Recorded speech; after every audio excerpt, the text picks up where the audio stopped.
अस्सलामुअलैकुम वरहमतुल्लाहि वबरकातुहू। बिस्मिल्लाहिर्रहमानिर्रहीम। हमारा आज का पैगाम है वादा खिलाफ़ी नहीं करनी। वादा खिलाफ़ी नहीं करनी। Dear students, hope so you will find and enjoying good hours with your families. Today we learn Science Unit 1. The name of Unit 1 is Brain and Nerves. Topic is reading page number 2 and 3. Brain and nerves. Brain कहते हैं दिमाग को, nerves होते हैं असाब। आप लोग जानते हैं कि आप लोगों को कोई काम कहा जाए आप उसे सोच समझ कर करते हैं।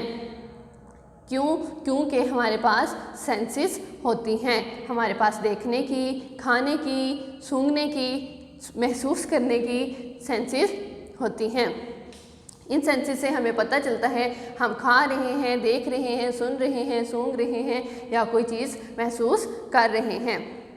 ये सेंसेस हमारी काम तब करती हैं सही से जब हमारे दिमाग के साथ कनेक्ट हैं, यानी कि हमारा दिमाग इन सेंसेस को बताता है कि ये क्या कर रहे हैं। मिसाल के तौर पर अगर हम कुछ सुन रहे हैं तो हमारा दिमाग बताता है कि हम क्या सुन रहे हैं। वो सुनने वाली आवाज़ किसी इंसान की है, किसी चीज़ की है, किसी जानवर की है या फिर किसी म्यूज़िक की है।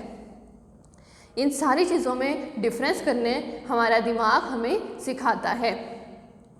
हमारी आंखें कुछ देखती हैं तो वो फ़ौरन से हमारे दिमाग के पास मैसेज भेजती हैं, तो हमारा दिमाग फिर हमें बताता है कि हमने क्या देखा है। इसीलिए हमारे दिमाग को हमारा सेंट्रल पार्ट ऑफ बॉडी कहा जाता है। हमारा दिमाग देखने में होता कैसे है, आप लोगों ने अखरोट खाया होगा, देखा होगा। अखरोट जो है जब उसे खोला जाता है उसके अंदर जो शेप बनी होती है अखरोट की, तकरीबन वैसे ही हमारे दिमाग की शक्ल होती है। अगर इसका कलर जो होता है, इसका रंग जो होता है वो पिंकिश ग्रे कलर का होता है। उसके अलावा इसे अगर हम महसूस करेंगे ये कैसा होता है, ये बहुत सॉफ्ट और नरम मुलायम होता है। ये हमारी वेन्स के फोल्ड्स के साथ बना हुआ होता है। हमारे दिमाग में कोई हड्डी नहीं होती, ये सिर्फ वेन्स के फोल्ड्स के साथ बहुत सॉफ्ट होता है। हमारा दिमाग जो है वो हमारे स्कल ने प्रोटेक्ट किया होता है। स्कल क्या होता है? ये जो हमारे सर की हड्डी होती है इसे स्कल बोलते हैं। इसके पीछे ही होता है ना हमारा दिमाग। हमारे दिमाग को जो है वो हमारा दिमाग जो है वो ट्रिलियंस सेल्स से मिलकर बना होता है। ट्रिलियंस जो है हमने मैथ्स में भी पढ़ा, 1000, 100,000, millions, billions and then trillions, यानी कि बहुत ज़्यादा सेल्स से मिलकर बना होता है। इन सेल से मिलकर बने हुए सिस्टम को हम कहते हैं नर्वस सिस्टम।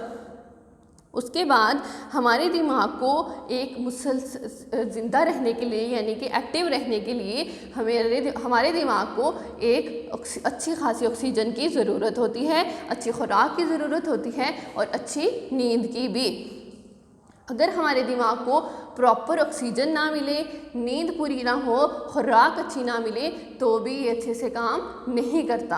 आप लोगों ने देखा होगा जब आप लोग स्कूल आते हैं, आप लोग रात को जल्द नहीं सोते तो आप लोग पूरा दिन सुस्त रहते हैं, लेज़ी रहते हैं और आप लोग अपना कोई भी काम अच्छे से परफॉर्म नहीं कर पाते। उसके अलावा अगर आप लोगों ने अच्छी खुराक नहीं खाई होती, नाश्ता नहीं किया होता अच्छे से, तब भी आप लोगों का यही हाल पूरा दिन रहता है। उसके अलावा हमारे जो दिमाग जो है वो हमारी तमाम तर फिज़िकल एक्टिविटीज़ को कंट्रोल करता है, चाहे वो हमारा खाना पीना हो, सोना हो, जागना हो और कोई भी किसी भी तरह पढ़ना हो, लिखना हो, टीवी देखना हो, किसी से बातचीत करना हो, कोई भी काम हमारा दिमाग परफॉर्म करता है। उसके अलावा ये जो सारे काम हमारा दिमाग के हमारे दिमाग को 3 पार्ट्स में डिवाइड किया गया है। ये 3 हिस्से मिलकर ये तमाम तरह एक्टिविटीज़ को परफॉर्म करते हैं। हमारे दिमाग के जो 3 हिस्से होते हैं उनके नाम हैं सेरिब्रम एंड मेडुला। सेरिब्रम जो है वो हमारे दिमाग का सबसे बड़ा हिस्सा होता है। ये हमारी तमाम तर एक्टिविटीज़ को कंट्रोल करता है, जैसे कि हमारे खाने पीने को, पढ़ने को, लिखने को। इन तमाम एक्टिविटीज़ को वॉलेंट्री एक्शंस कहते हैं, यानी कि ये हमारे खुद के कंट्रोल में भी होती हैं। यानी कि जब हम चाहें ये काम कर सकते हैं, जब चाहें हम ये काम रोक सकते हैं। अगर हम खाना खा रहे हैं, हम लोग एक प्लेट खाना खा के बस कर देते हैं, यानी कि ये हमारे खुद के इख्तियार में भी है कि हम एक प्लेट खाना खाएं या 2। उसके अलावा अगर हम पढ़ते हुए थक चुके हैं, खेलते वक्त थक चुके हैं, तब भी हम अपना काम स्टॉप कर सकते हैं अपनी मर्ज़ी से। ये सारे काम हमारे सेरिब्रम पार्ट में होते हैं। उसके अलावा जो सेकंड पार्ट है, जो मिडल में होता है सेरिब्रम, वो क्या करता है, हमारी तमाम तर फिज़िकल एक्टिविटीज़ को कंट्रोल करता है, जैसे चलना फिरना। और ये हमारे मसल्स और जॉइंट्स के साथ कनेक्टेड होता है। ठीक है, हम जॉइंट्स किसे कहते हैं? जॉइंट ऐसे बॉडी पार्ट्स को जो कि हमारी पूरी बॉडी को मूव करने में हेल्प आउट करते हैं। थर्ड वन एंड लास्ट जो है वो है मेडुला। ये हमारे दिमाग का सबसे छोटा हिस्सा होता है। ये हमारे इनवॉलेंट्री एक्शंस को कंट्रोल करता है। इनवॉलेंट्री एक्शंस जो कि हमारे खुद के इख्तियार में नहीं होते, जैसा कि सांस लेना, दिल का धड़कना और हमारी खुराक को हज़म करना। प्यारे बच्चों, आप लोग सोचें कि ये तीनों काम हम खुद से नहीं कर सकते। अगर हम अपने सांस को रोकने की कोशिश भी करते हैं तो हम लोग ज़्यादा से ज़्यादा चंद सेकंड्स के लिए ऐसा कर पाते हैं, उसके बाद हम ऐसा नहीं कर सकते। ना हम लोग अपनी दिल की धड़कन को अपनी मर्ज़ी से कंट्रोल कर सकते हैं, तेज़ कम कर सकते हैं, ना स्टॉप कर सकते हैं, क्योंकि ये हमारे बस की बात नहीं है। ना ही हम अपनी खुराक को अपनी मर्ज़ी से हज़म कर सकते हैं। ठीक है, हमारा दिमाग इसी तरह बहुत सारे काम खुद से परफॉर्म करता है, यानी कि हमारे दिमाग का एक्टिव होना बहुत ज़रूरी है।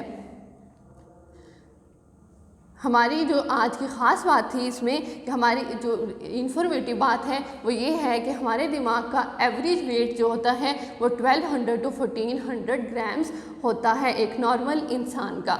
ठीक है, ये था आज का हमारा सबक। पेज नंबर 2 और 3 अपनी बुक को खोलें, इसे अच्छी तरह से पढ़ें। कोई बात समझ नहीं आती तो आप कमेंट्स में पूछ सकते हैं। उम्मीद करती हूँ आप लोगों ने मेरी बातें ध्यान से सुनी होंगी और इन्हें समझने की कोशिश की होगी। इन्हें अच्छी तरह से आपने पढ़ना है। ये आज की आपकी डायरी है, आपने इसे अच्छी तरह से तैयार करना है ताकि हम अपना नेक्स्ट लेसन अच्छे से समझ सकें। अपना और अपने प्यारों का ख्याल रखिएगा। अस्सलामु अलैकुम वरहमतुल्लाहि वबरकातुहू।